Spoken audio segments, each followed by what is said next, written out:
In this lesson, we're going to learn the verbos reflexivos, reflexive verbs. In Spanish, verbos reflexivos are those which its infinitive ends in se. Bañarse, to take a bath. Ducharse, to take a shower. Acostarse, to go to bed.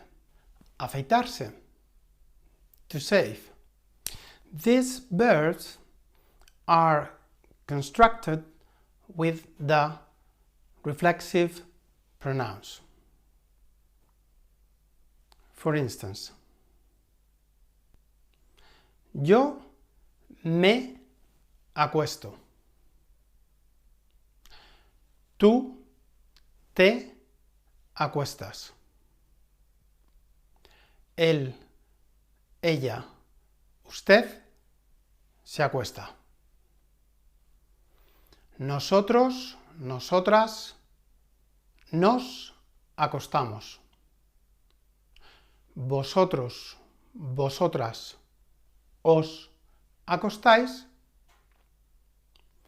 Ellos, ellas, ustedes se acuestan.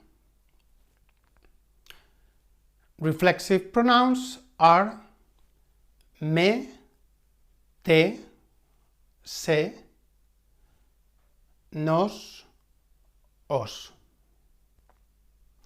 The verb ending and the pronouns refer to the same person. For instance, me baño, te bañas, se baña, nos bañamos, os bañáis, se bañan.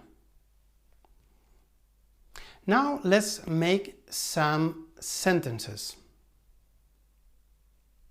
Me baño todos los días. I take a bath every day. Nunca me ducho. I never take a shower. Me afeito todas las mañanas.